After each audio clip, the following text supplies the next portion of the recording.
Shalom, selamat malam Bapak Ibu Saudara sekalian. Malam ini kita lanjutkan tema online Bible study kita, Kitab 1 Raja-Raja. Sesi yang ketiga, yaitu Bait Allah yang pertama. Kita akan belajar sejarahnya Bait Allah yang pertama itu bagaimana. Sebab di sana ada beberapa poin atau hikmat yang kita bisa dapat. Untuk itu kita berdoa dulu ya. Mari kita tundukkan kepala. Bapa di surga, sebelum kami mendengar firman-Mu, cerahi kami, agar kami terbuka pikiran dan perasaan kami, untuk dapat tidak hanya mengerti melalui nalar, tapi dapat merasakan betapa kekuatan Tuhan melewati firman-Mu ini. Terima kasih Bapa, pakai mulut hamba-Mu untuk menyampaikan kebenaran ini. Hanya di dalam nama Tuhan Yesus kami berdoa. Amin. Ya, baik. Sesi ketiga dari kitab 1 Raja-Raja. Bait Allah yang pertama. Latar belakangnya dibangunnya Bait Allah ini adalah sebagai berikut. Ini sebenarnya adalah ringkasan dari apa yang sudah kita bahas di sesi-sesi yang lalu, saudara. Ya, yaitu Daud menaklukkan Yerusalem dari orang Yebus. Itu sudah kita bahas di 2 Samuel 5 ayat 6-9. Dan menjadikan Yerusalem ibu kota negara dengan letaknya yang netral terhadap bagian utara dan selatan, sehingga Daud bisa mewujudkan kerajaan Israel yang bersatu antara Israel dan Yehuda.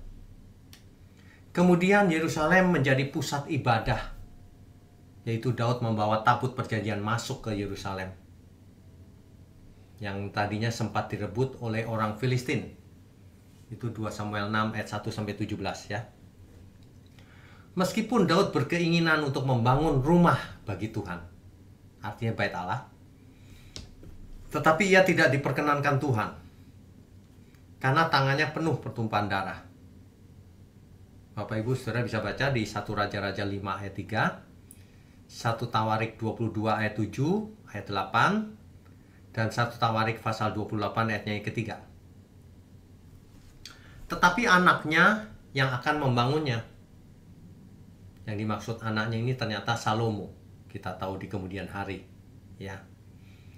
Daud bukanlah dipersalahkan dalam hal ini, karena memang semuanya itu perlu dilakukan untuk mengusir bangsa-bangsa itu dari tanah itu. Ulangan 12 ayat 10-11 ya. Tapi meskipun demikian, Daud tidak boleh oleh Tuhan untuk membangun Bait Allah, tapi ia bersemangat untuk mempersiapkan Bait Allah itu, untuk memberikan dukungan baik dalam hal keuangan, material, bahan-bahannya, dan juga gambar dari Bait Allah itu. Itu bisa dibaca di 1 Tawarik 22 ayat 3-5, ayat 14, pasal 28 ayat 2, ayat 11-19. Perlu Bapak Ibu ketahui sebelum kita lanjut, bahwa kitab 1 Raja-Raja itu paralel dengan 1 Tawarik, sama isinya. Tetapi pendekatan ceritanya berbeda, sehingga saling melengkapi, saling menjelaskan. Jadi kalau mau tahu lengkapnya kisah raja-raja ini bagaimana, dua kitab ini saling melengkapi, saling menjelaskan. Begitu juga dengan 2 Raja-Raja dan 2 Tawarik. Ya. Nanti kita akan sampai di Tawarik, kita akan mengulang sedikit artinya. Daud juga membeli lokasinya untuk Bait Allah, yaitu tempat pengirikan Arauna. Sudah kita bahas di sesi yang lalu, 2 Samuel pasal 24. Di mana terjadi tulah karena Tuhan marah akan sensus yang diajarkan oleh Daud. Masih ingat ya? Daud mengadakan sensus, Tuhan marah. Padahal Tuhan juga yang menyuruh membuat sensus itu. Rupanya Daud dihasut oleh iblis untuk sombong ketika melakukannya. Dan Tuhan mengampuninya. Jadi di sana, di tempat pengirikan Arauna ini terjadi tulah, kemarahan Tuhan, tapi terjadi kemurahan Tuhan juga. Daud tidak mati karenanya. Daud membeli dengan harga yang murah, hanya 50 sikal perak kemungkinan itu adalah pembelian tanah sebagian, saudara. Kenapa? Karena kemudian di 1 Tawarik 21 ayat 25 kita membaca bahwa Daud membayar lagi dengan emas sebesar 600 shikal. Nah, itu mungkin tanah yang luasnya. Tadi itu tanah sebagiannya. Gitu, ya. Oke, kita lanjutkan dulu. Sebentar ya, Bapak Ibu. 5 detik.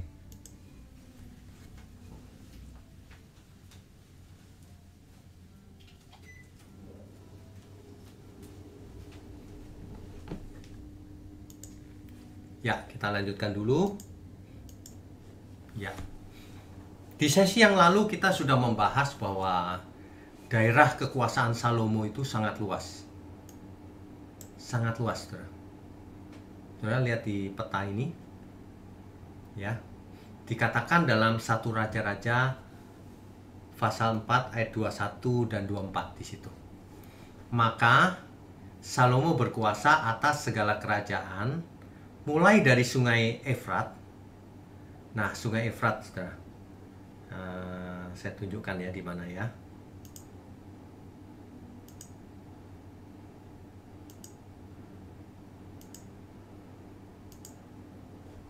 Oke, sebentar. Mana highlightnya? Ini dia. Ya. Sungai Efrat itu ini, saudara. Sungai Efrat, ya. Nah, sorry, ini Sungai Efrat.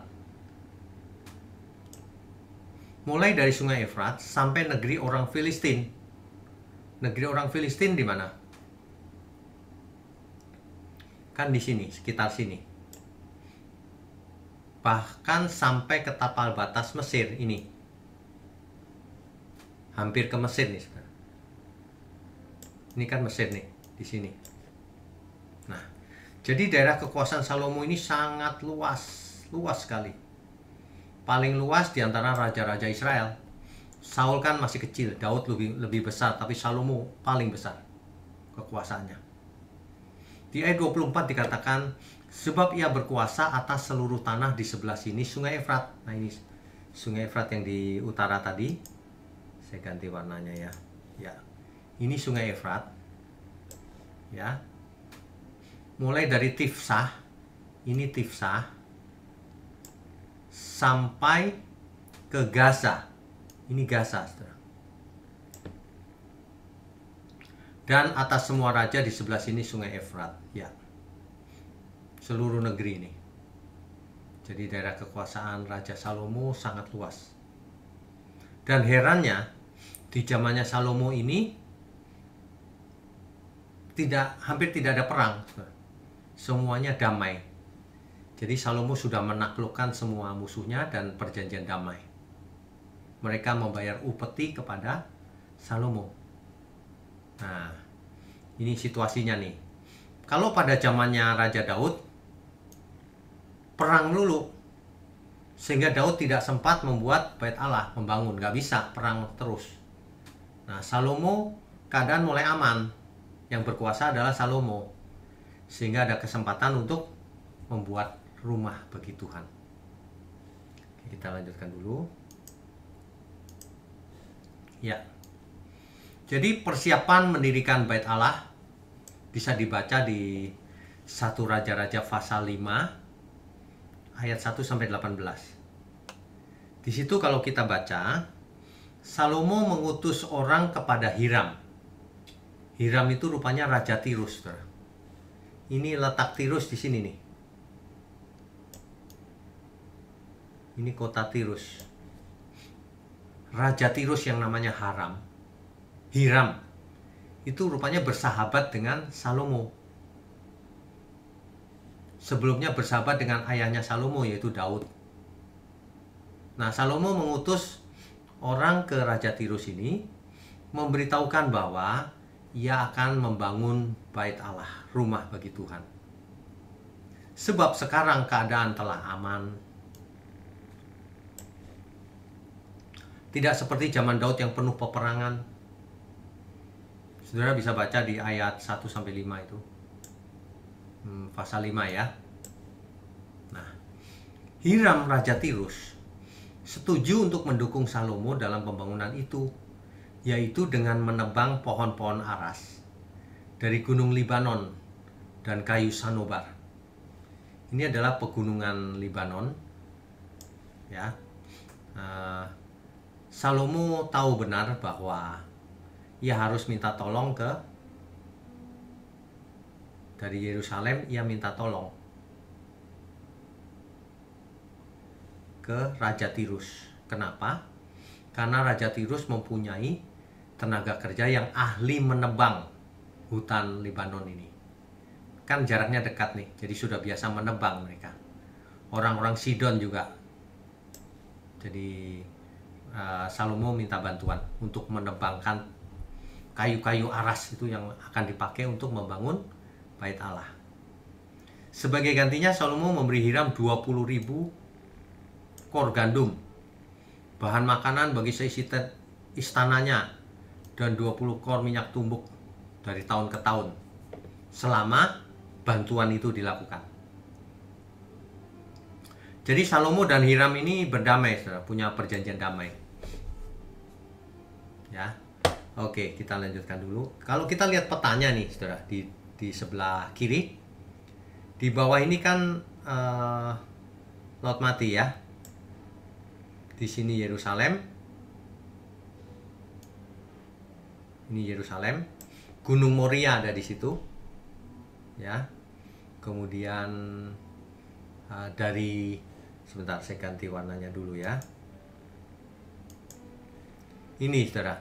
Dari hutan Libanon, kayunya dibawa ke Tirus, lalu terus memakai jalur laut, baru belok ke Yerusalem. Jadi jauh banget, saudara, bawa kayu-kayu untuk membangun Bait Allah ini. Dari hutan Libanon ke Yerusalem diangkut lewat laut, yaitu melalui kota Tirus. Di tepi pantainya kota Tirus dipakai kendaraan air, ya, lewat air. Oke, kita lanjutkan dulu. Ini Danau Galilea nih, saudara. Kalau saudara ke Israel, kita menyeberang Danau Galilea ini sambil di seberangnya kita makan ikan petrus, ya. Ini adalah sungai Jordan yang mengalir dari Galilea ke Laut Mati.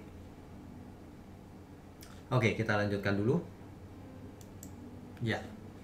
Nah, persiapan yang dilakukan untuk mendirikan Bait Allah ini, saudara bisa baca di pasal 5, 1 Raja-Raja pasal 5 ayat 1 sampai 18. Di situ dikisahkan Salomo mengerahkan 30.000 pekerja dari Israel. 30.000, banyak sekali. Dan mengirimnya ke Gunung Libanon 10.000 tiap bulan. Jadi stoknya 30.000 pekerja, setiap bulan dikirim 10.000. Yang 2 bulan nganggur di rumah. Yang 10.000 pulang, 10.000 berangkat lagi. Jadi mereka bekerja 1 bulan penuh, libur 2 bulan kemudian, baru dapat giliran lagi. Nah, kepala tenaga kerja Rodinya adalah Adoniram. Salomo juga mempunyai 70.000 kuli. Banyak sekali loh, saudara. Dan 80.000 tukang pahat. Dan 3.300 mandor. Waduh, kita kalau bangun rumah saja mandornya cuma 1, ya. Ini 3.300. Waduh. Raja memerintahkan mereka untuk melinggis batu yang besar sebagai dasar bait itu dari batu pahat. Jadi rupanya batunya itu dipahat lebih dulu sebelum dikirim ke Yerusalem. Jadi sesampainya di Yerusalem sudah tidak usah main pahat lagi, tinggal pakai. Ya, dibentuk dulu baru dikirim. Nah, begitu, ya. Oke, kita lanjutkan dulu. Ya. Jadi pendirian bait suci itu pasal 6 ini, saudara. Dikisahkan begini, dan terjadilah pada tahun ke-480 sesudah orang Israel keluar dari tanah Mesir, Artinya ketika Exodus terjadi, bangsa Israel keluar dari Mesir, 480 tahun kemudian, ya, Salomo mulai mendirikan rumah bagi Tuhan, bait Allah. Jadi sejak keluar Mesir, 480 tahun kemudian, Salomo jadi raja mendirikan bait suci di Yerusalem. Itu. Nah, kalau menurut perhitungan para ahli, tahun keempat pemerintahan Salomo itu adalah tahun 966 sebelum Masehi. Jadi kira-kira 3000 tahun yang lalu. Ya. Ini sejarah loh Bapak Ibu. Ya.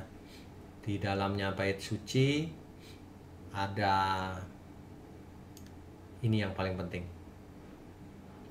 Ruang Maha Kudus di sini. Ruang Maha Kudus. Ya. Oke, kita lanjutkan dahulu. Ya. Bait Salomo ini disebut dalam bahasa Ibrani bait Hamikdas, juga disebut bait yang pertama, atau bait suci pertama, atau bait Allah pertama, atau Haikal Sulaiman dalam bahasa Arab. Bait suci ini kelak dihancurkan oleh bangsa Babilonia pada tahun 586 sebelum Masehi. Jadi sempat berdiri berapa lama, Saudara? 966 sampai 586. Dihitung saja.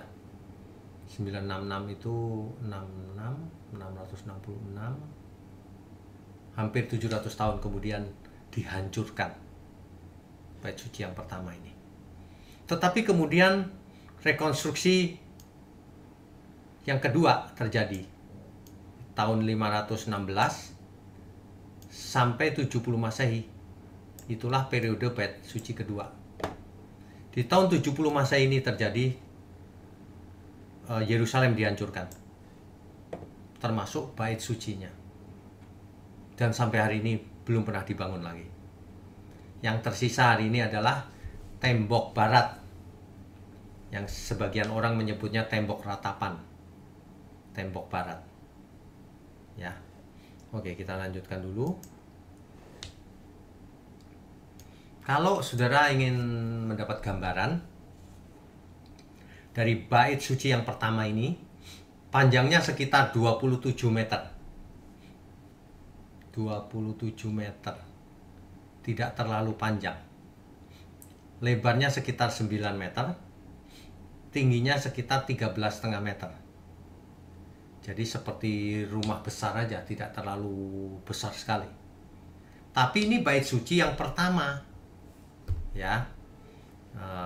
Ini panjangnya sekitar 27 meter, tingginya sekitar sebenarnya 13,5 meter, lebarnya sekitar 9 meter. Ya, ini adalah ruang Maha Kudus, ini adalah ruang kudus, ini di luar. Oke, nah, ini gambarannya ya. Nah, bait suci yang pertama ini kita baca 1 Raja-Raja pasal 6 ayat 7 ya. Pada waktu rumah itu didirikan, dipakailah batu-batu yang telah disiapkan di penggalian. Tadi sudah kita baca ya. Jadi pada waktu menggali, batunya langsung dipahat, sehingga tidak kedengaran palu atau kapak atau suatu perkakas besi pun selama pembangunan rumah itu. Nggak ada. Pukul-pukul pakai alat tuh nggak ada. Jadi tinggal taruh-taruh terus, kayak menumpuk bangunan gitu ya, seperti Lego ya. Luar biasa ini. Tahun itu saja sudah teknologinya sudah maju, bisa membangun gedung tanpa pakai palu dan sebagainya. Dipersiapkan semua. Oke, kita lanjutkan. Respon Tuhan apa ketika Salomo membuat ini? Inilah yang paling penting sebenarnya. 1 Raja-Raja pasal 6 ayat 11 sampai 13. Kemudian datanglah firman Tuhan kepada Salomo demikian.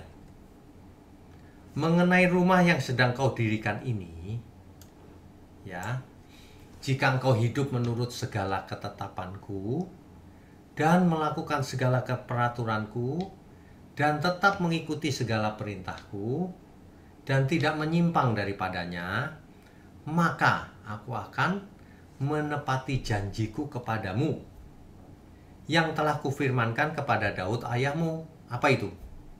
Yakni bahwa aku akan diam di tengah-tengah orang Israel dan tidak hendak meninggalkan umatku Israel. Asal kau taat, gitu. Nanti di sesi-sesi mendatang kita akan melihat Salomo rupanya tidak taat juga, saudara. Akibatnya janji Tuhan tidak dilakukan ini. Akibatnya semua diusir dari tanah itu. Ya. Semua mengalami pengasingan nanti. Iya. Nah, ruang Maha Kudus ini, saudara.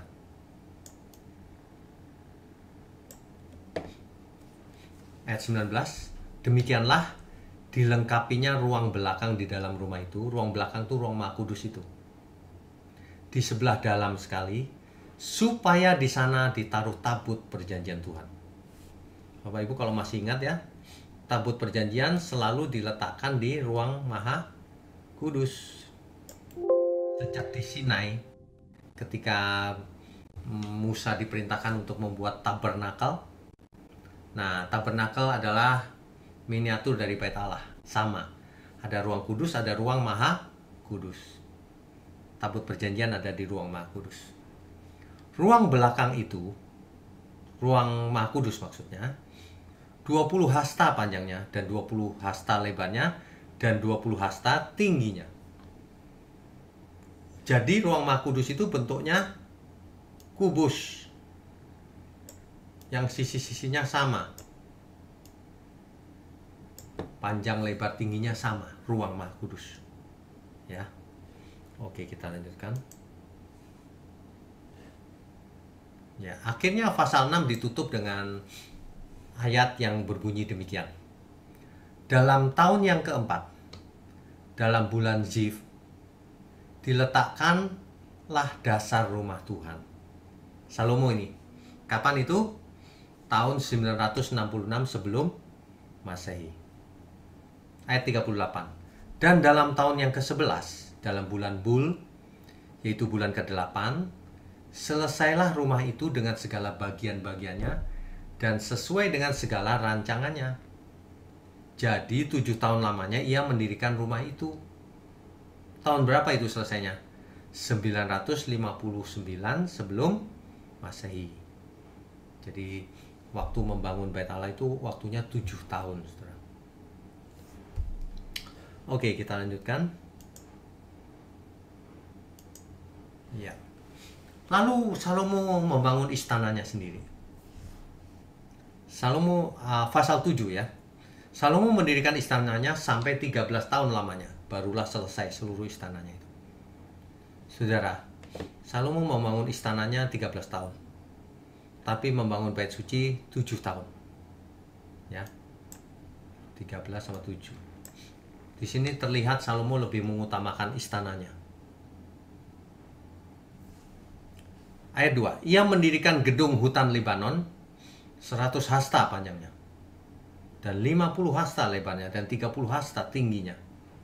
Perhatikan nih, saudara. Ukuran istana Salomo panjangnya 100 hasta. Sementara bait suci panjangnya 60 hasta. Jadi istana Salomo hampir 2 kali lipat. Lebarnya 50 hasta, sedangkan bait suci 20 hasta. Lebarnya 2,5 kali lipat bait suci. Sedangkan tingginya sama. Jadi kalau kita membaca kitab Salomo ini, satu raja-raja ini, jangan berpikir Salomo itu dengan hikmatnya yang luar biasa itu lalu tidak pernah buat salah. Dalam hal ini Salomo menurut saya kurang hormat sama Tuhan. Ia mengutamakan istananya. Nanti kita lihat lagi. Ayat 6-nya, ia membuat juga balai saka. 50 hasta panjangnya dan 30 hasta lebarnya. Coba bayangkan. dia bikin balai untuk mengadili banyak orang. Itu aja lebih besar dari bait Allah atau bait suci. Dan lagi, istrinya yang anak Fir'aun itu diberikan gedung sebesar balai Saka ini juga. Waduh, besarnya hampir sama loh dengan bait suci. Ini menimbulkan pertanyaan sebenarnya. Salomo ini hormat gak sih sama Tuhan? Kok bisa begini? Oke, kita lanjutkan dulu.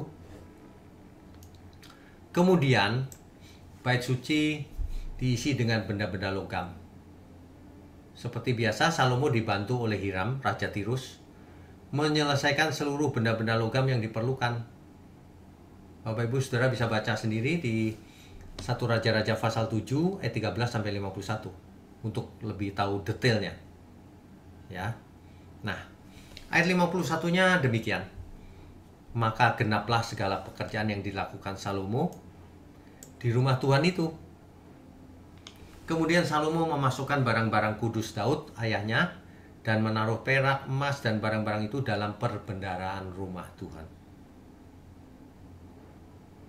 Ya, oke, kita lanjutkan dulu.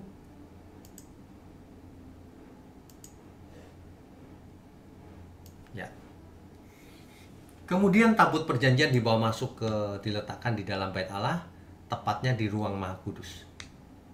Ayat 1-nya, pada waktu itu Raja Salomo menyuruh para tua-tua Israel dan semua kepala suku, yakni para pemimpin puak orang Israel, berkumpul di hadapannya di Yerusalem untuk mengangkut tabut perjanjian Tuhan dari kota Daud, yaitu Sion. Kemana?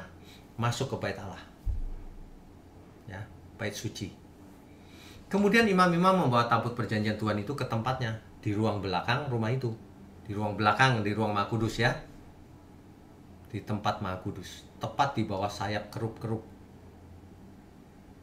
Nah, akhirnya di ayat 13, sekarang aku telah mendirikan rumah kediaman bagimu, tempat engkau menetap selama-lamanya.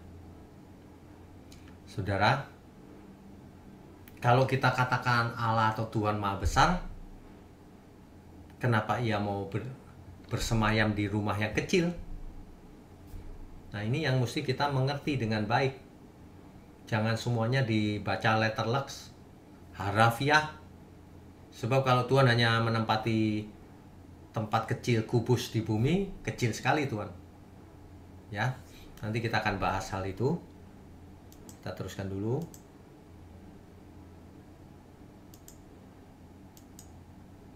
Ya. Di pasal 8, sebentar.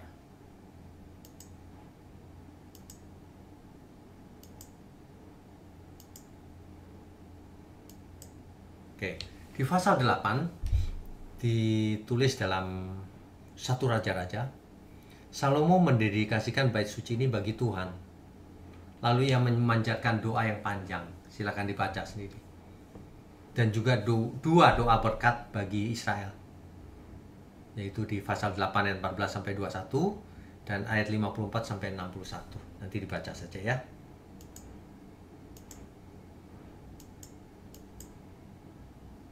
Kok tidak bisa?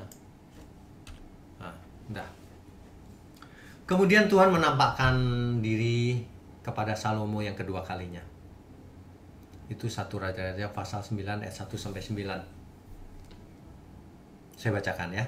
Ketika Salomo selesai mendirikan rumah Tuhan dan istana raja dan membuat segala yang diinginkannya, maka Tuhan menampakkan diri kepada Salomo untuk kedua kalinya seperti ia sudah menampakkan diri kepadanya di Gibeon. Tuhan menampakkan diri kepada Salomo yang pertama di Gibeon. Nah, yang kedua ini di Yerusalem, ya. Kemudian firman Tuhan kepadanya, telah kudengar doa dan permohonanmu yang kau sampaikan ke hadapanku. Aku telah menguduskan rumah yang kau dirikan ini untuk membuat namaku tinggal di situ sampai selama-lamanya. Maka mataku dan hatiku akan ada di situ sepanjang masa. Ingat, ya, Bapak Ibu. Sebentar, kita membuat namaku tinggal di situ sampai selama-lamanya. Bapak Ibu Saudara sekalian, kalau mendengar kata nama, jangan selalu mengartikan nama itu dengan hurufnya. Sebab kalau Tuhan berkata, namaku tinggal di situ selama-lamanya, itu bukan hurufnya, tapi pribadinya Tuhan. Perkenanan Tuhan maksudnya. Ya, ingat ya, nama di Alkitab itu bukan sekedar huruf. Nama itu mewakili pribadi yang menyandang nama itu. Ya, namaku hadir di bait Allah. Artinya bukan bikin spanduk pakai nama Tuhan gitu, bukan. Artinya Tuhan sendiri yang hadir di sana. Nah, ini yang harus dimengerti kalau baca Alkitab. Ya. Oke, kita lanjutkan dulu. Ya. Membuat namaku tinggal di situ sampai selama-lamanya. Maksudnya, aku akan tinggal bersama Israel selama-lamanya gitu. Tapi ingat, ada kondisinya. Ada syaratnya. Ini dia.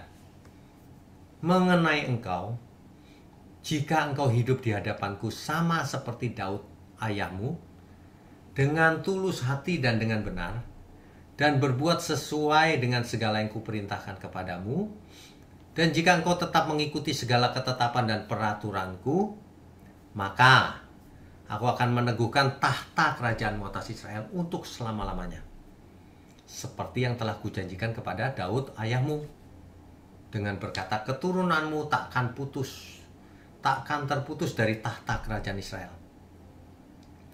Dahulu sebelum Daud, Raja Saul juga begitu. Tuhan bicara dengan Raja Saul.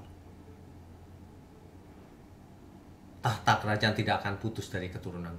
Tapi rupanya Raja Saul tidak taat, malah memberontak, dicabut. Demikian juga Daud. Kalau Daud memberontak, Salomo memberontak, perkataan itu batal. Ya. Tetapi jika kamu ini dan anak-anakmu berbalik daripadaku dan tidak berpegang pada segala perintah dan ketetapanku yang telah kuberikan kepadamu, dan pergi beribadah kepada Allah lain dan sujud menyembah kepadanya, maka aku akan melenyapkan orang Israel dari atas tanah yang kuberikan kepada mereka. Dan rumah yang telah kukuduskan bagi namaku itu akan kubuang dari hadapanku. Maka Israel akan menjadi kiasan dan sindiran di antara segala bangsa. Dan rumah ini akan menjadi reruntuhan, sehingga setiap orang yang lewat akan tertegun, bersuit dan berkata, apakah sebabnya Tuhan berbuat yang demikian kepada negeri ini dan kepada rumah ini? Maka orang itu akan berkata, sebab mereka meninggalkan Tuhan Allah mereka, yang membawa nenek moyang mereka keluar dari tanah Mesir, dan sebab mereka berpegang pada Allah lain dan sujud menyembah kepadanya dan beribadah kepadanya. Itulah sebabnya Tuhan mendatangkan segala malapetaka ini ke atas mereka. Saudara, ini adalah lokasi bait suci hari ini di Yerusalem. Ya, sebentar. Ini yang dinamakan tembok baratnya dari bait suci atau tembok ratapan, ya, tembok barat. Di sini orang-orang Yahudi pada berdoa, membaca kitab Mazmur dan sebagainya, mengadakan sembahyang di sini. Ya, saya mau tunjukkan simulasinya ya. Simulasi daripada mana tadi? Oh, kok sudah tidak ada. Sebentar saya jalankan ya. Simulasi daripada bait Allah. Tapi ini adalah bait Allah yang kedua. Tapi nggak apa-apa, Bapak Ibu bisa melihat bagaimana bentuknya ketika di zamannya Tuhan Yesus. Ya, ketika zamannya Tuhan Yesus. Sebentar saya carikan ya. Ya. Oke.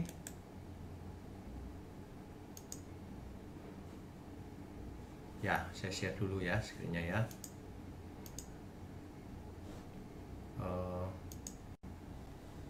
Saya share dulu.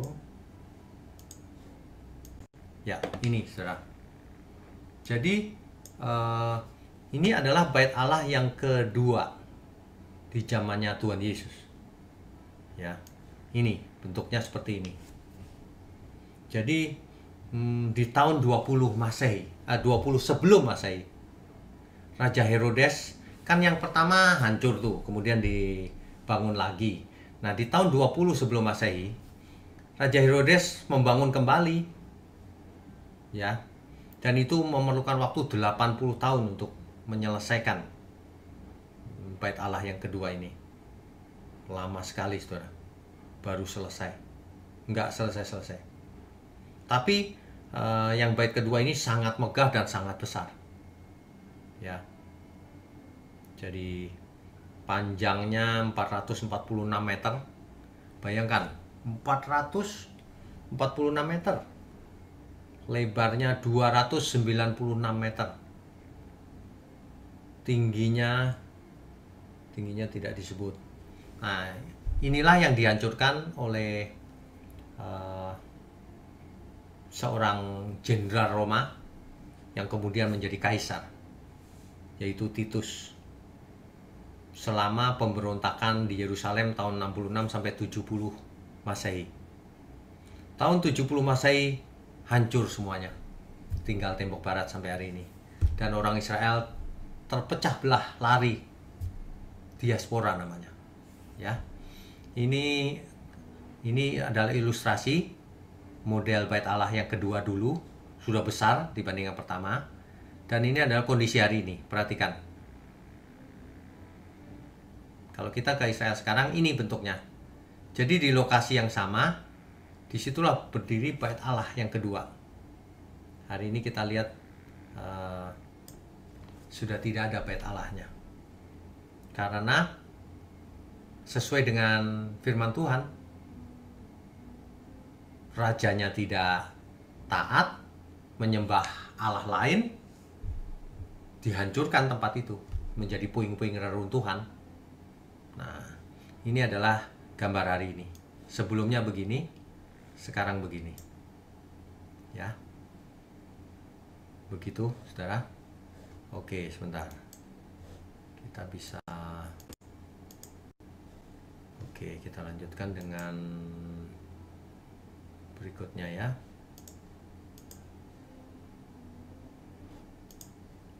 Ya.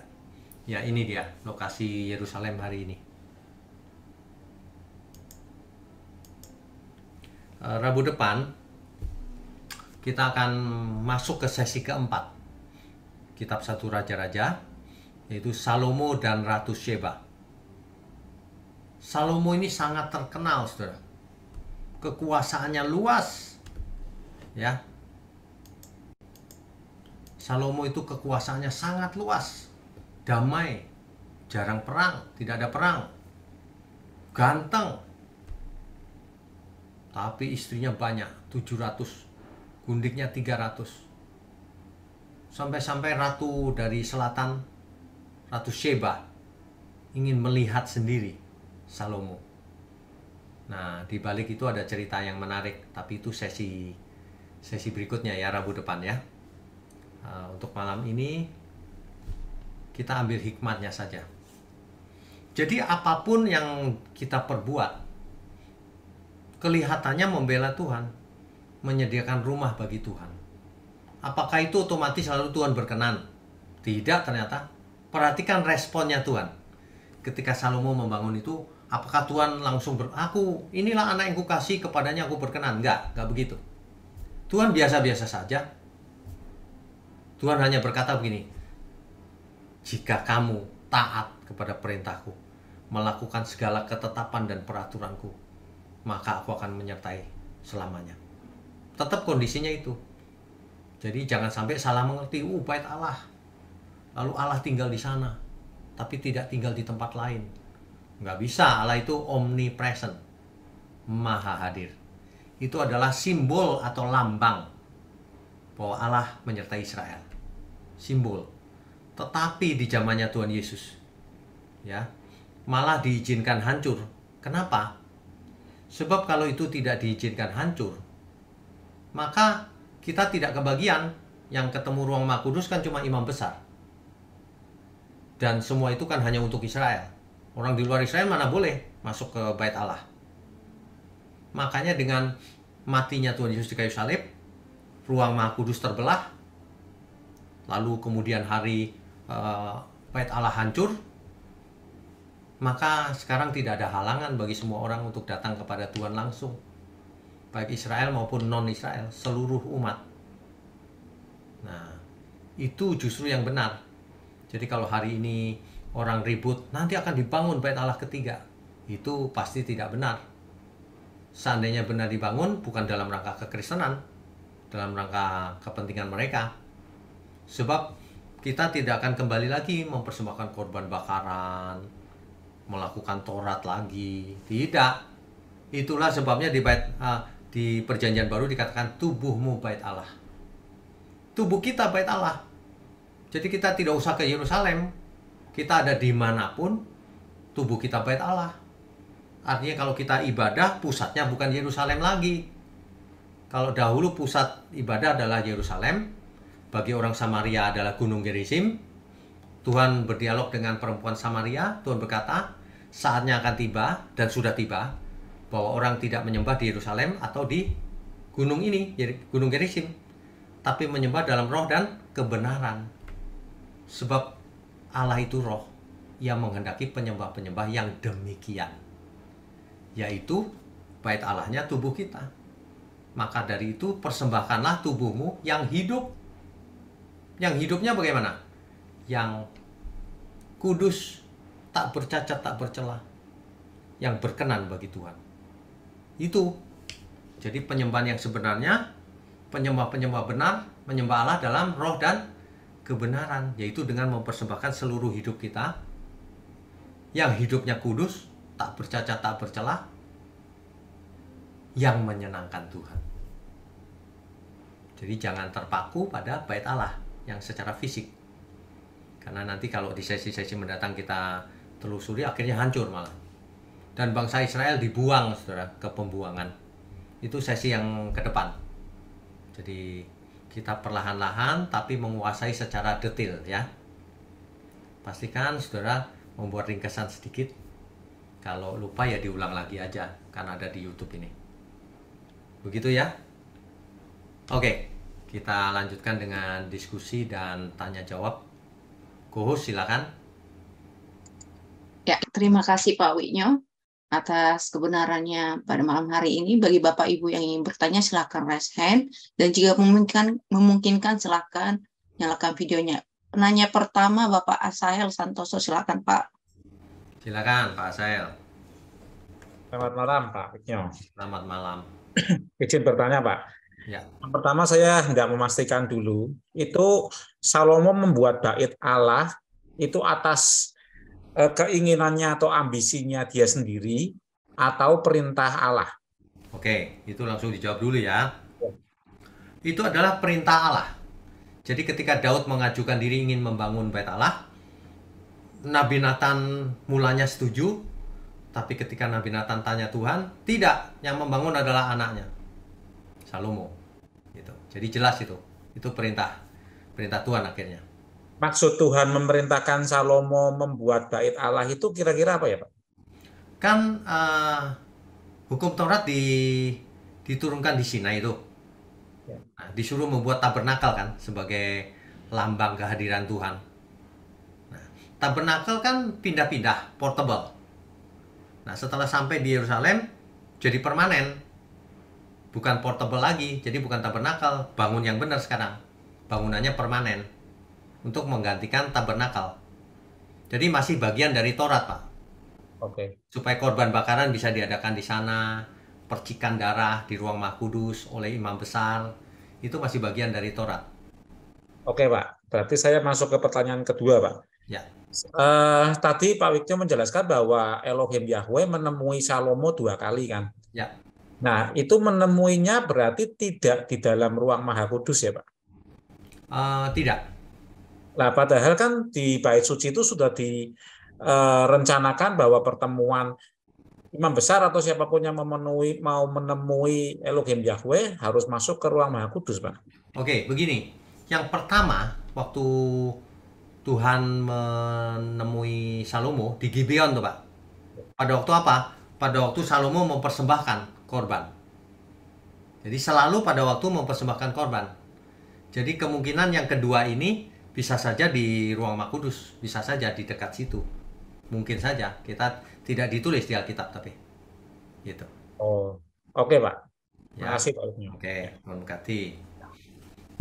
Berikutnya. Ya, selanjutnya Pak Danu, silakan Pak Danu di-unmute. Ya, shalom, selamat malam Pak. Selamat malam. Terima kasih atas kesempatannya Pak. Lagi mengikuti OBS juga Pak, lagi mengejar. Oh, Pak Danu di kota mana? Di Jakarta Pusat Pak. Oh, Jakarta Pusat. Oke, silakan. Sudah mulai dari kejadian? Iya, sekarang udah mulai keluaran Pak. Oh, mantap, mantap. Kayak sekolah Pak. Itu Pak, mau ada sesuatu yang saya dipikirin tuh Pak, mau nanya gitu Pak. Ya, silakan. Saya ini terberkati sekali Pak hari ini, apa ya, ternyata apa ya, kehadiran Yesus tuh membuat luar biasa sekali ya Pak ya. Kalau Betul. Saya cuma kepikiran aja Pak, sebenarnya kemarin saya pernah belajar juga sama salah satu pendeta, katanya sebenarnya itu apa sih Pak, 1000 tahun kerajaan 1000 tahun itu apa sih Pak ya? Katanya nanti Daud gitu. Ya baik, itu sebenarnya di luar konteks hari ini ya, tapi nggak apa-apa, saya jawab. Jadi begini loh, Tuhan waktu ditanya oleh Gubernur Pontius Pilatus, dan dari banyak kesempatan Tuhan selalu bicara begini, kerajaanku bukan dari dunia ini. Kalau kerajaanku dari dunia ini, kamu nggak bisa nangkap aku. Tentu malaikat-malaikatku akan membela aku. Kira-kira gitu dalam kalimat sederhananya. Jadi kerajaan Tuhan itu bukan di bumi ini. Nah, jadi kerajaan 1000 tahun itu tidak akan ada di bumi ini. Lalu apa yang dimaksud oleh Alkitab kerajaan 1000 tahun? Itu adalah figuratif, bukan harafiah. Bayangkan kalau Tuhan Yesus datang kedua kali, lalu di Yerusalem duduk pakai crown, mahkota, terus memerintah. Nah, terus kita kebagian apa kita? Kita nggak kebagian dong, nggak bisa ketemu. Nggak mungkin. Tuhan Yesus tidak akan membuat kerajaan di bumi. Kerajaannya di langit baru, bumi baru. Lalu apa artinya itu? Itu adalah figuratif. Maksudnya, kerajaan 1000 tahun di bumi itu adalah hari ini. Kerajaan Allah sudah hadir di bumi. Siapa anggotanya? Kita semua. Bagaimana cara Tuhan memimpin? Melalui roh Allah, roh kudus yang ditempatkan dalam diri kita. Jadi kerajaan 1000 tahun itu kerajaan yang tidak kelihatan sekarang ini ya, kita semua warganya di bumi. Jadi bukan dalam arti di Yerusalem nanti Tuhan pakai kerajaan, bukan itu. Kalau kerajaan Tuhan di surga nanti. Gitu ya. Jadi ini implikasinya juga besar nih. Karena kita warga kerajaan, ya berlakulah sebagai warga kerajaan surga. Banyak orang percaya Tuhan Yesus tapi kelakuannya penjahat. Dia nggak merasa jadi warga kerajaan surga. Dia pikir kerajaan Allah belum datang. Padahal sudah datang. Gitu. Ya. Begitu Pak Danu. Oke, Tuhan berkati. Ya, selanjutnya Pak Herman Jaden, silakan Pak. Pak Herman. Malam Pak.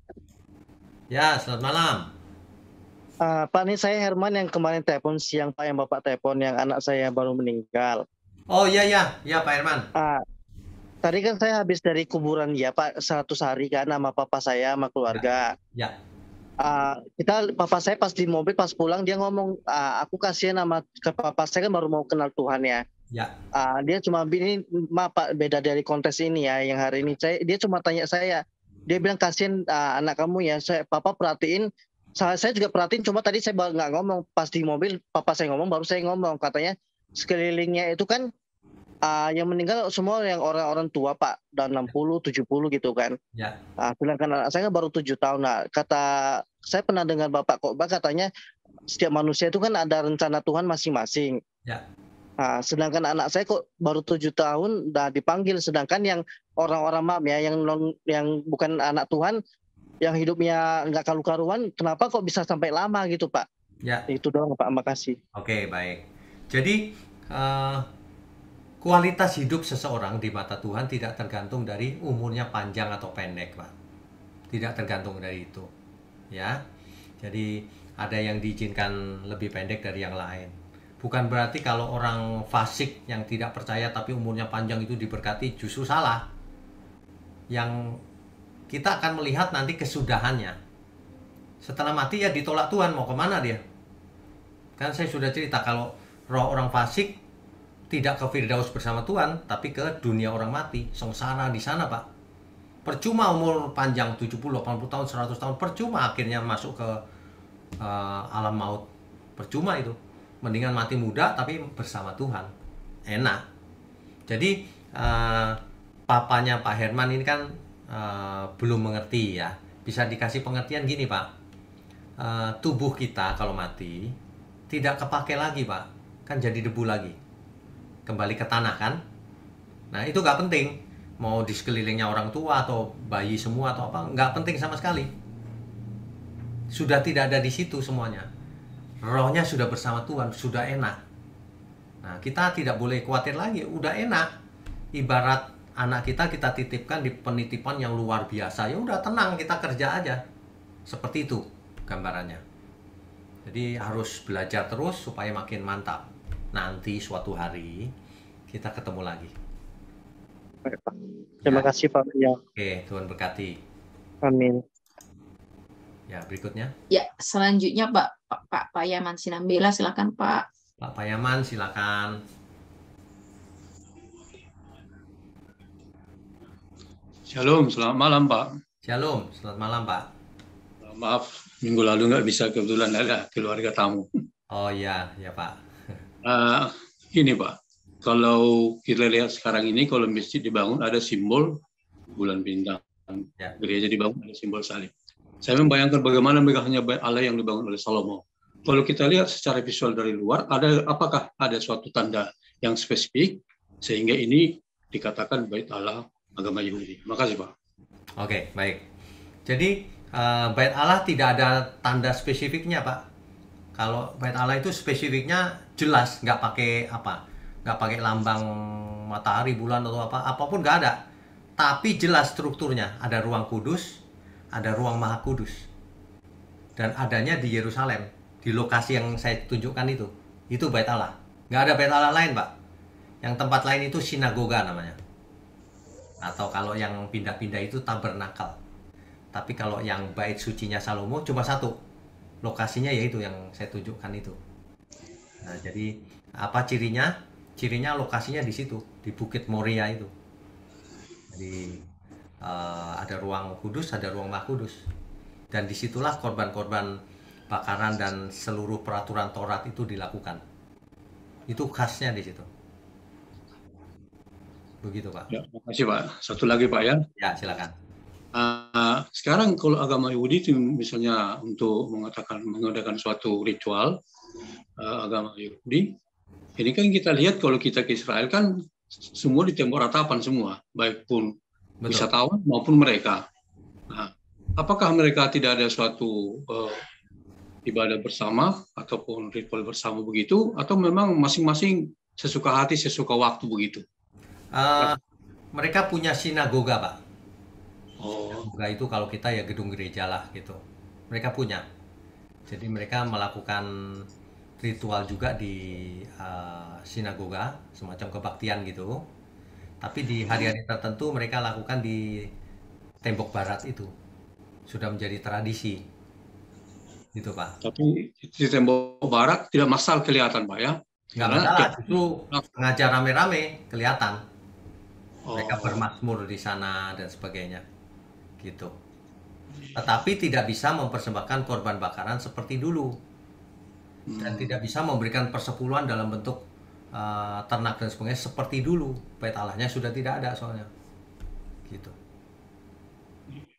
Makasih Pak, selamat malam. Oke, selamat malam, Tuhan berkati. Ya, selanjutnya Ibu Maria Krisantiana, silakan Bu. Bu Maria, silakan. Selamat malam Pak Widnyo dan semuanya. Pak, saya mau nanya, kalau dalam sejarah raja-raja itu kan Tuhan berubah, maksudnya tidak istilahnya berubah tidak sesuai dengan janjinya kan, karena umatnya tidak setia. Jadi bukan Tuhan berubah Bu, Karena umatnya tidak setia dihukum, bukan Tuhan berubah. Istilahnya bukan Tuhan berubah. Iya, Tuhan selalu menepati janjinya, manusia yang nggak menepati ya sudah dihukum gitu. iya. Oh, itu dihukum ya jadi. Iya. Oh, jadi kalau umpamanya kalau kita itu hidup kudus sesuai dengan firman Tuhan, menyukakan Tuhan, apa yang maksudnya apa yang jadi janji Tuhan itu pasti digenapi ya Pak ya? Pasti, Tuhan tidak pernah ingkar janji. Kalau di konteks kita hari ini, Bu, jika kita hidup menyenangkan Tuhan, maka kita akan bersama Dia selamanya. Sederhana aja. Maka Tuhan akan berkenan dalam seluruh hidup kita, dalam segala keadaan kita. Apakah kita sedang sehat, sakit, kaya, atau biasa-biasa saja, tapi Tuhan berkenan. Perkenanan Tuhan itu tak ternilai harganya.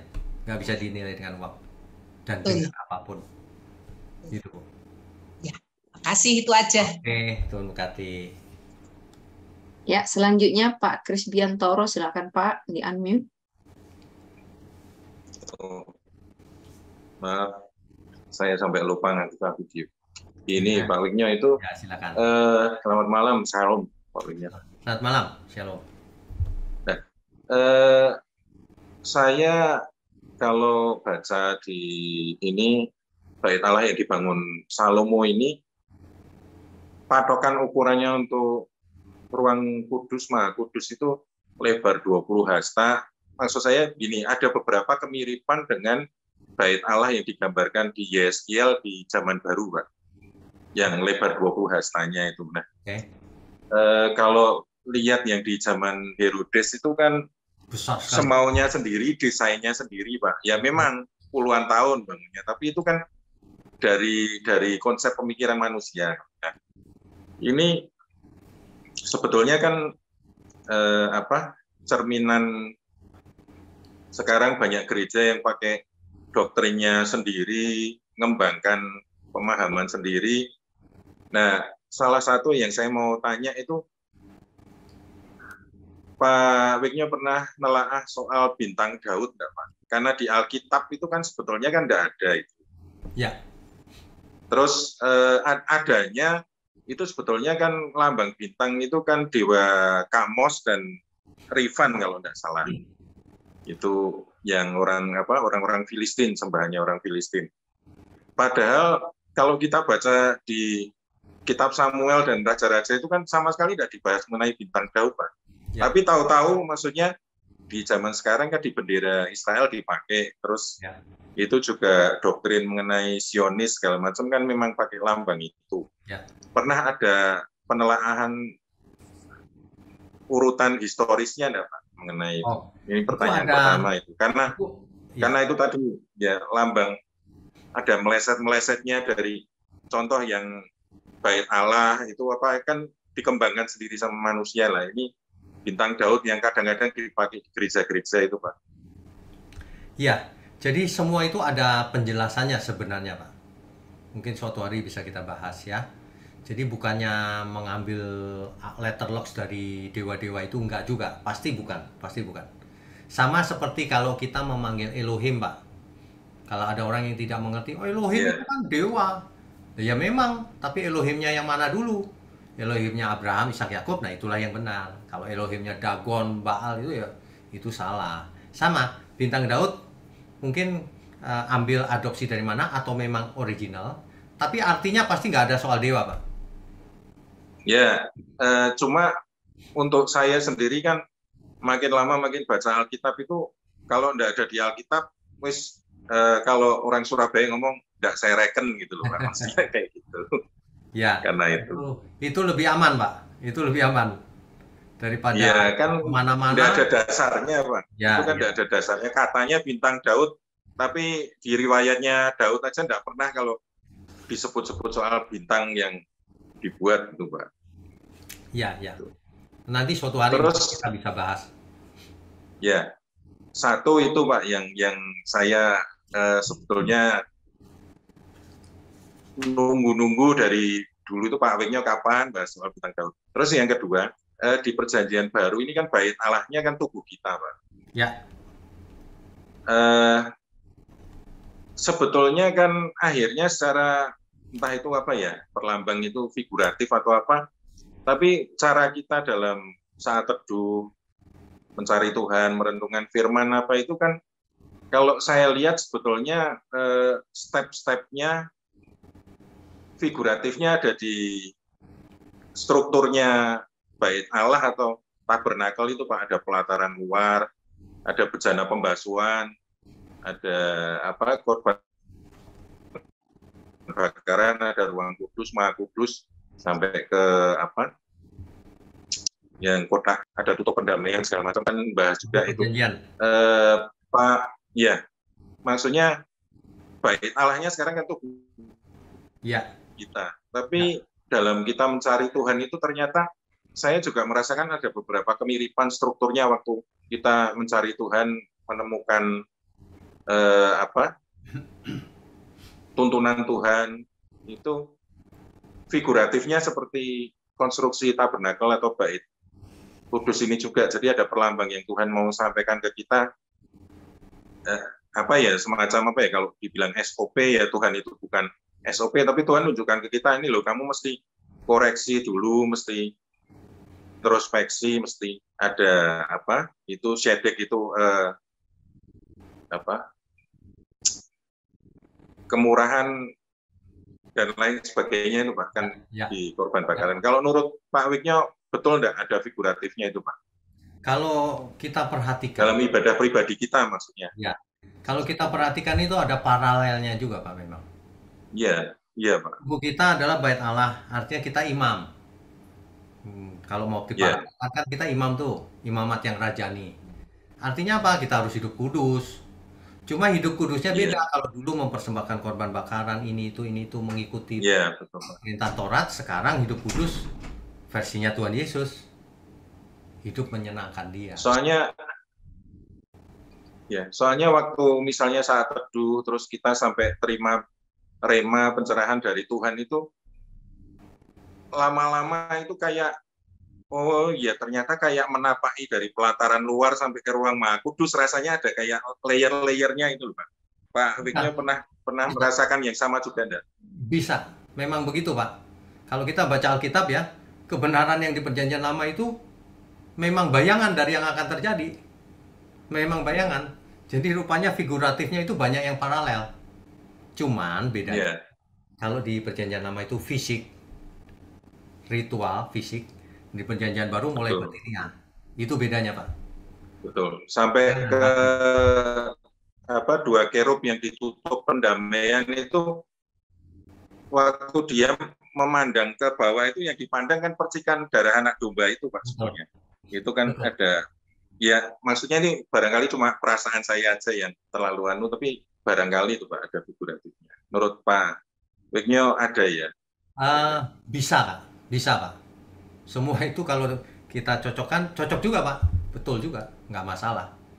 Selama itu sesuai dengan kebenaran, itu benar aja, paralel itu, nggak masalah. Tapi jangan terlalu jauh diparalelkan. Kan ada orang kalau menafsir Alkitab itu alegori Pak. Alegori itu, nggak karuan Pak. Misalnya, Yerusalem itu memiliki 7 gerbang. Berarti di Asia ini ada 7 gerbang, salah satu gerbangnya Indonesia ini. Wah ngawur, nggak karuan itu. Oh iya. Itu alegori namanya. Nah, kalau itu enggak. Pasti tidak. Nanti korbannya yang burung tekukur diartikan sendiri. Nanti tebar-tebar garam, setan yang ada gitu. Nah, yang gitu enggak. Itu salah itu. Iya Pak. Itu saja Pak. Yang saya masih penasaran yang bintang Daud itu Pak. Ya. Saya catat Pak. Ya, makasih Pak. Terima kasih. Ya, selanjutnya Pak Konstanara, silakan Pak, di-unmute. Silakan Pak Konstanara. Ya, shalom Pak Wiknyo. Halo. Saya mau bertanya satu hal Pak. Mengenai bait sucinya. Kenapa sampai sekarang tidak bisa dibangun begitu? Apakah ada hubungan pertama memang dengan dikatakan Tuhan bahwa hidup kita adalah bait Allah, dan yang kedua bahwa Tuhan Yesus mengatakan bahwa pusatnya adalah kepada Dia untuk menyembah, Pak. Bukan lagi ke Yerusalem atau ke Gunung Gerizim. Ya. Ketika itu waktu diusir orang-orang dari bait Allah kan Tuhan Yesus mengatakan bahwa rubuhkan ini nanti saya akan bangun 3 hari. Yang dimaksudnya adalah tubuhnya. Oh. Ya, Apakah ya Pak? Ya, jadi kenapa bait Allah tidak bisa dibangun juga? Ada banyak alasan, Pak. Secara teologis, secara kebenaran, itu tidak diperlukan. Untuk apa bangun? Nanti malah menjadi sandungan lagi. Orang membuat korban bakaran lagi dan seterusnya. Padahal sudah berhenti kan korban bakaran. Ya. Tapi secara real, secara politis, tidak memungkinkan juga. Karena di situ ada berdiri 2 masjid kan. Iya. Nanti bisa perang dunia, Pak, kalau itu. Nah, itu tidak memungkinkan. Jadi ada istilah alasan teologis, ada alasan politis juga. Gitu. Dan mungkin ini memang diizinkan Tuhan seperti itu, jangan sampai dibangun. Nanti kalau dibangun terus bagaimana? Balik lagi korban bakaran, balik lagi hukum Taurat. Gitu. Iya betul Pak. Ya. Dan kalau dibangun seperti yang Pak Bijo jadi, bahwa kita yang dari sini tidak kebagian kayak gitu. Enggak kebagian, Pak. Nggak bisa ketemu, antrinya kepanjangan waiting list-nya. Iya, itu pun paling yang beruang kalau bisa. Ya, yang punya uang, yang nggak punya gimana? Kan mahal ke sana. Ya Pak. Tapi makna rohaninya bagi kita memang istilahnya salah satunya bahwa kita adalah bait Allah, dan kedua bahwa pusat penyembahan kita adalah Tuhan Yesus ya. Betul. Jadi kita dipisahkan dari secara harafiahnya, Pak. Tubuhmu bait Allah, engkau anak Abraham. Oh. Engkau adalah Yahudi yang asli, yang bukan berdasarkan keturunan, tapi yang berdasarkan iman. Oh gitu. Jadi mantap. Siapapun berani maju kepada Tuhan, menghadap. Kalau dulu ditolak, non Israel nggak boleh masuk. Kalau sekarang ya. Iya, terima kasih banyak Pak Wigno, Tuhan memberkati. Ya, selanjutnya Bapak Eko Suyono, silakan Pak Eko. Pak Eko, silakan. Selamat malam Pak. Selamat malam. Pak Eko di mana ya? Saya lupa ya. Banyuwangi Pak. Banyuwangi. Ya. Ya Pak, silakan. Iya. Pak Wigno, apa? Kalau kita sebagai orang percaya bahwa tubuh kita bait suci, itu lebih mudah ya Pak memahaminya. Ya. Tapi bagaimana dengan orang Yahudi yang tidak percaya untuk memahami Tuhan itu harus bertahta di mana itu, sehingga setelah bait suci dihancurkan tuh bagaimana umat Yahudi yang belum percaya memahaminya tentang itu Pak. Ngerti. Jadi orang Yahudi yang belum percaya Tuhan Yesus, mereka masih mengharapkan Sang Mesias datang, Pak. Mesias yang sesungguhnya itu adalah yang seperti Daud. Kerajaan Daud akan dipulihkan. Gitu. Jadi mereka sedang menantikan Mesias. Itu untuk yang belum mengerti. Jadi mereka kalau berdoa di tembok barat, itu salah satunya menantikan Mesias. Supaya kerajaan Israel pulih lagi seperti zamannya Daud. Kan daerah kekuasaannya lebar banget tuh di waktu Salomo kan. Nah gitu. Itu harapan orang-orang Yahudi yang belum percaya Mesias datang. Masih ingat nggak Pak, dulu waktu Tuhan Yesus ditanya para murid sebelum naik ke surga, Guru, kapan engkau pulihkan kerajaan Israel? Nah, jadi mereka semua lagi punya pengertian Mesias itu memulihkan kerajaan Israel di bumi. Gitu Pak. Ya. Sementara bukan itu yang dimaksud Tuhan. Ya. Oh ya. Jadi masih ini ya Pak ya, masih menunggu-nunggu juga ya sebenarnya. Ya, mereka menunggu terus. Ya. Terus lagi ini agak di luar konteks ya Pak ya. Ya. Dalam beberapa kali, dalam beberapa hal Tuhan Yesus berkata menyebut dirinya sebagai anak manusia ya Pak. Ya. Itu kenapa Tuhan menyebut dirinya sebagai anak manusia, toh bukankah muridnya juga anak manusia juga? Itu pengertiannya gimana, Pak? Baik. Yeah. Jadi istilah anak manusia itu bukan istilah umum, Pak. Ketika Tuhan Yesus bicara aku anak manusia itu, bukan aku anaknya manusia loh. Kalau itu semua orang juga anak manusia.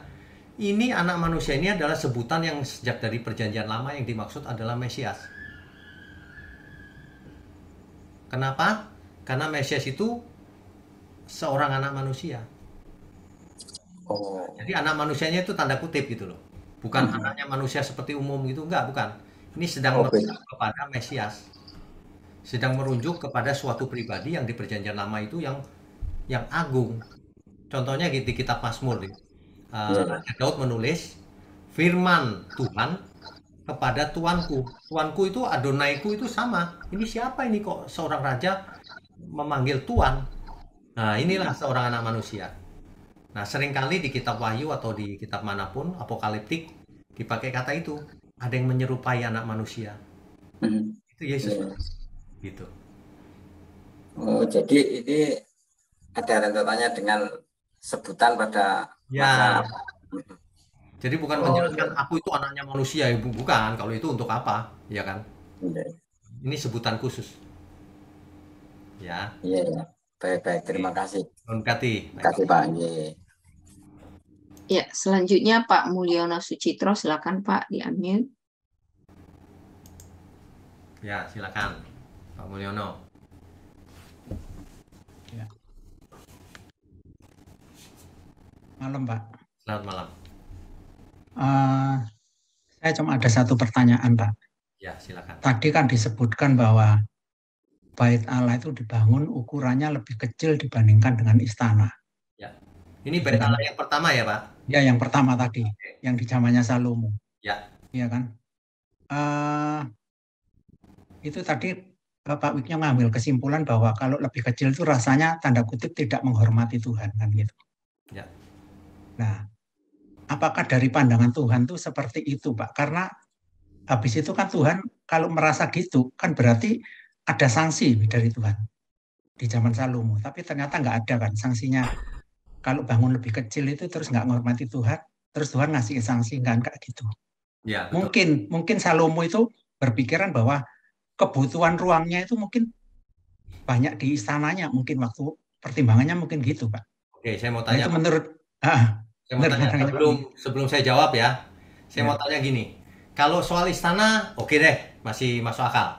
Kalau soal ini gedung buat istrinya yang anak Fir'aun gimana tuh? Kalau lebih besar? Ayo. Iya, lebih besar. Bukan kebutuhan, Pak. Iya kan? Masa untuk istrinya lebih besar dari Bait Allah? Bukan kebutuhan itu. Kalau istana, oke deh, saya masih bisa masuk akal. Tapi kalau untuk istrinya, rumahnya dibuatin sebesar balai kota yang melebihi Bait Allah lagi. Waduh. Itu bagaimana ya? Ngerti ya maksud saya ya? Jadi bukan dari kebutuhan. Kalau istrinya jelas bukan kebutuhan. Masa seorang istri butuh gede banget? Ya, mungkin untuk melayani istrinya banyak sekali orang-orangnya. Enggak, mungkin, ini untuk anak Fir'aun, Pak. Istrinya yang satu, bukan untuk semua istrinya. Ini hanya untuk anaknya Fir'aun lebih besar daripada gedung yang dibuat lebih besar daripada Bait Allah. Meskipun tidak di Alkitab itu menghina Tuhan, tapi saya bisa merasakan loh. Kok istrinya yang dari Mesir malah dikasih lebih besar?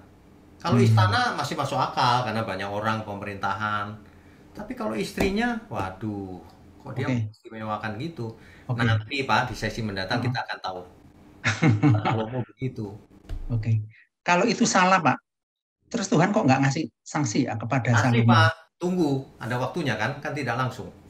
Oh gitu ya. Iya. Kasih. Justru itu bibitnya Pak. Nanti kelihatan bahwa Salomo lebih tunduk kepada istrinya.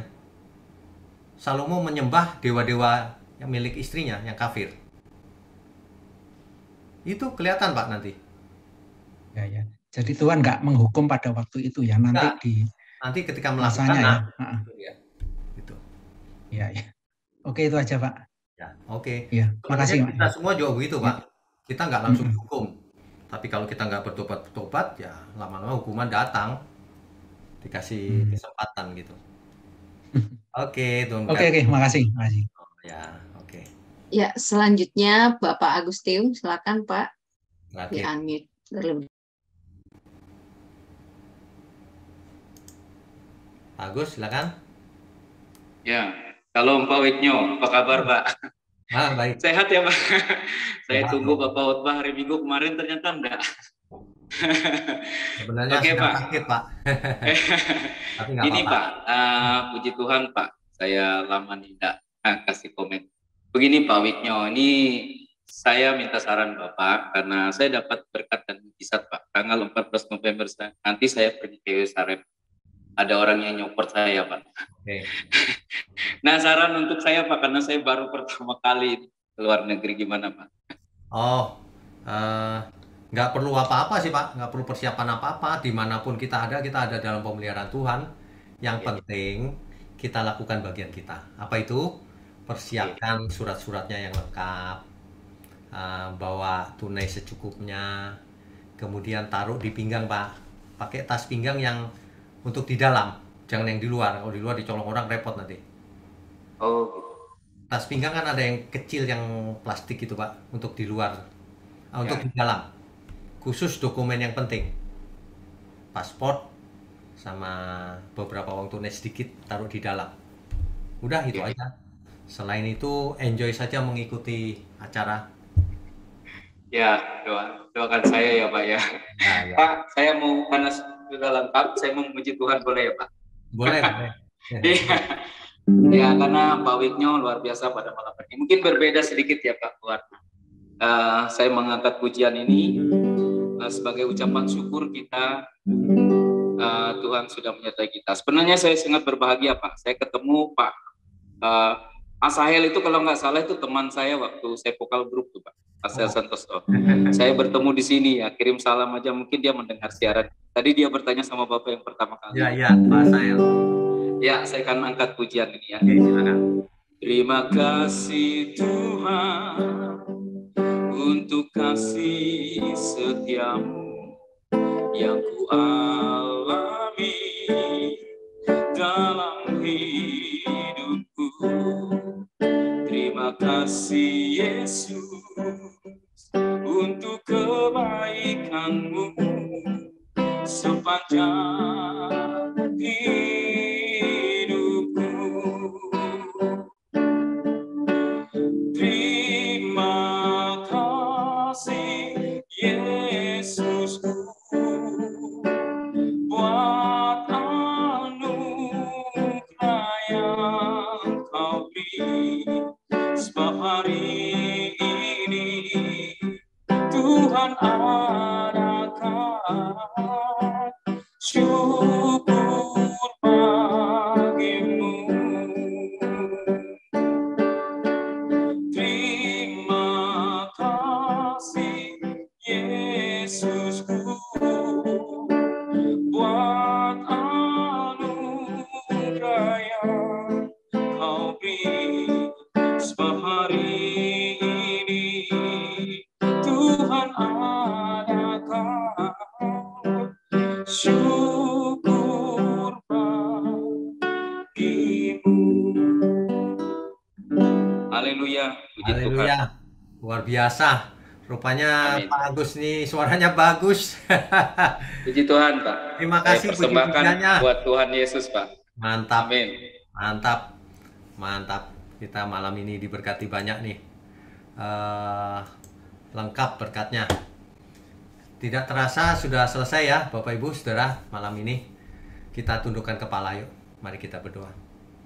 Bapa di surga, sungguh kami mengucap syukur kalau kami masih bisa belajar mendengar kebenaran, mendengar puji-pujian, kesaksian, dan semua hal yang menguatkan kami. Terima kasih Tuhan. Mohon berkati setiap tangan yang mendukung pekerjaan-Mu. Mohon berkati setiap kami yang mau belajar dan mengerti serta melakukannya. Baik secara online malam ini maupun yang nanti mengikuti lewat YouTube. Terima kasih Tuhan. Kami mau sambut segala berkat. Kiranya Tuhan berkati kami dengan kesehatan, umur panjang untuk memuliakan Tuhan.